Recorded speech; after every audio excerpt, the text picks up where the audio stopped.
네, 어제 정말 있을 수 없는 일이 벌어졌죠. 아마 우리 국민의힘 의원님들도 뭐 일부 옹호를 하고 있는 분들도 계시겠지만 대부분은 잘못됐다라고 생각하고 있을 겁니다.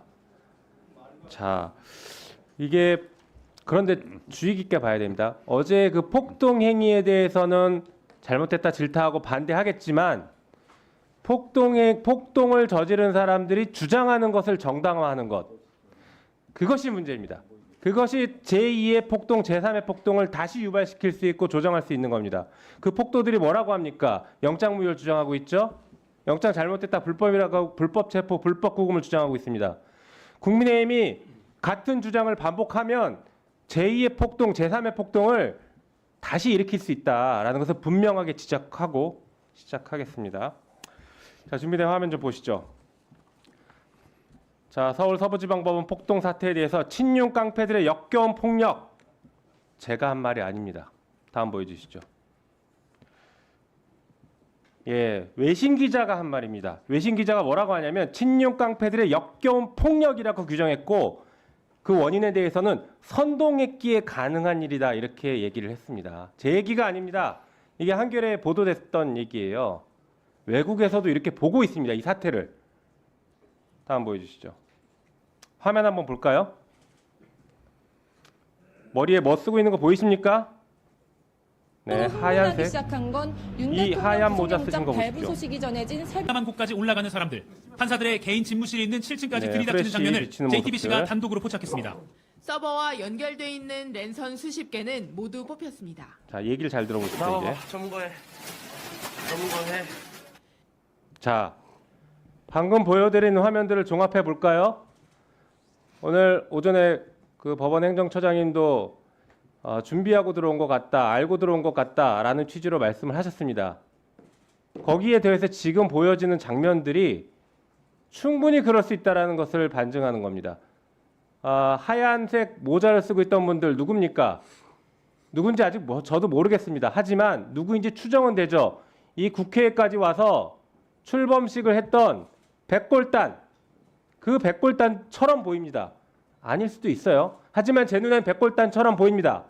그리고 아까 얘기한 것처럼 7층까지 올라가서 정확하게 영장 발부 판사를 찾으러 다녔고 그 다음에 후레쉬까지 준비를 했습니다. 게다가 조금 전에 얘기했던 거 보시죠. 나와봐, 점거해. 저게 무슨 말을 의미하는지 저도 아직은 모르겠습니다만 지휘를 하고 있습니다. 누군가가. 이것은 의도적으로 들어왔고 체계를 갖추고 들어왔고 목적을 가지고 들어왔다라고 볼 수 있는 정황들이에요. 단순히 그날 갑자기 그분들이 흥분해서 들어간 게 아닐 수 있다는 겁니다. 법무부 차관, 네. 여기에 대해서 철저한 수사 필요하다고 생각하는데 어떻습니까? 예, 의원님 말씀에 공감하고 있어서는 안 될 일이라고 생각을 합니다. 법치주의 훼손한 일이 다시는 일어나지 않게 되기를 기원하면서 이 사건에 대한 철저한 수사를 할 수 있도록 하겠습니다. 네, 제가 얘기하고 싶은 것은 우발적 범행이 아니라 계획적이고 조직적인 범행일 수 있다라는 정황들을 보여드렸기 때문에 그 관점을 철저하게 수사해야 됩니다. 답변하시죠. 네, 철저한 수사를 할 예정입니다. 네. 자, 다음 보여주시죠. 자, 이 백골단 어떤 분들인지 보니까 이게 석동현 변호사가 자유진영 시민단체가 주최한 신년 행사에서 초대해서 무대 위로 올려서 이렇게 부추깁니다. 이런 데서 힘을 얻었고 김민전 의원이 국회에서 와서 기자회견까지 하게 만들어줬죠. 다음 보여주시죠. 최근엔 이런 얘기까지 나옵니다. 민주당 의원들 전부 죽여야 끝난다. 전부 죽이면 게임이 끝난다. 이게 지금 오늘 기사예요. 차관님, 네, 상황이 이렇습니다. 지금 대한민국이 붕괴 직전까지 가고 있는 것 같아요. 어떻게 이런 말들이 지금 공공연히 나오고 있습니까?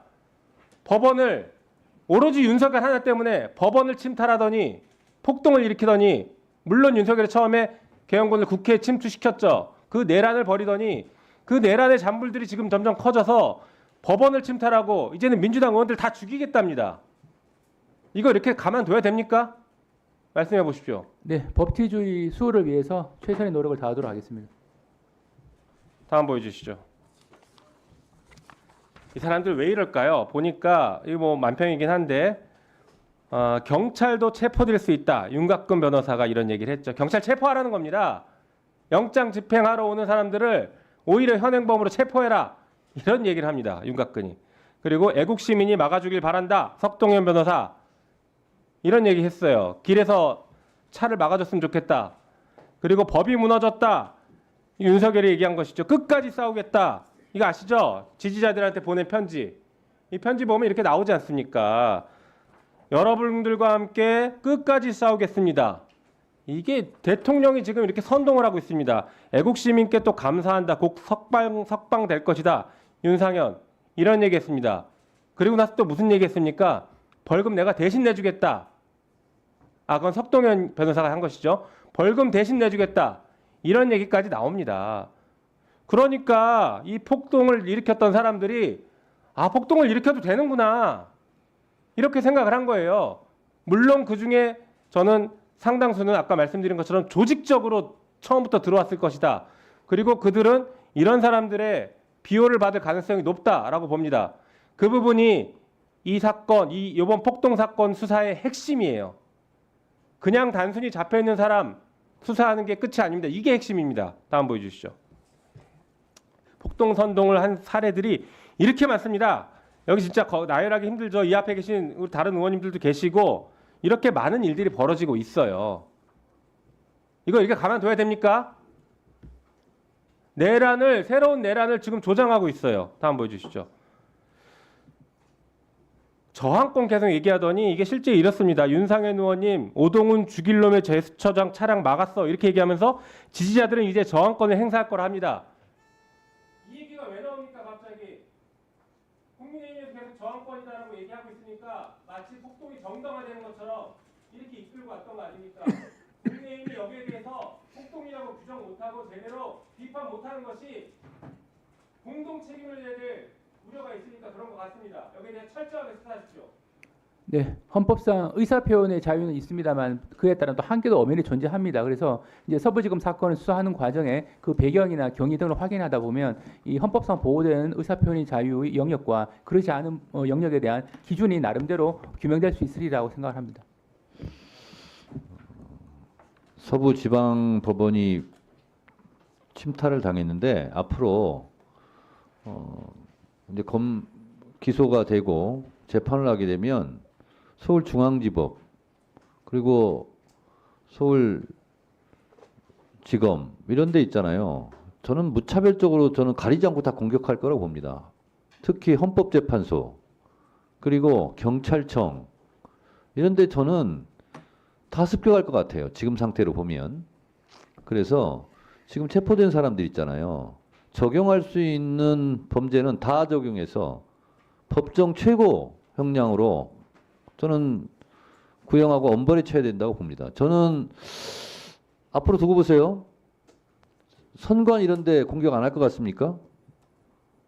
본인들 좀 마음에 안 들면 법원뿐만 아니라 검찰, 경찰, 선관이 이런 공공기관, 공공연하게 저는 습격할 거라고 봅니다. 저는 새벽에 이거 침탈하는 장면 몇 시간 동안 다 생중계를 다 봤어요. 저는 잠 못 자고. 그거를 긴 시간 뉴스에 보도되는 것만 보시면 안 돼요. 그걸 긴 시간 다 봐야 됩니다. 충분히 그럴 가능성이 있고 그래서 심각한 겁니다. 그래서 지금 결연한 폭동과의 단절 의지를 우리 국회도 보여야 되고 수사기관 각급 기관에서 보여야 된다고 생각을 합니다. 주진우 의원님 질의하세요.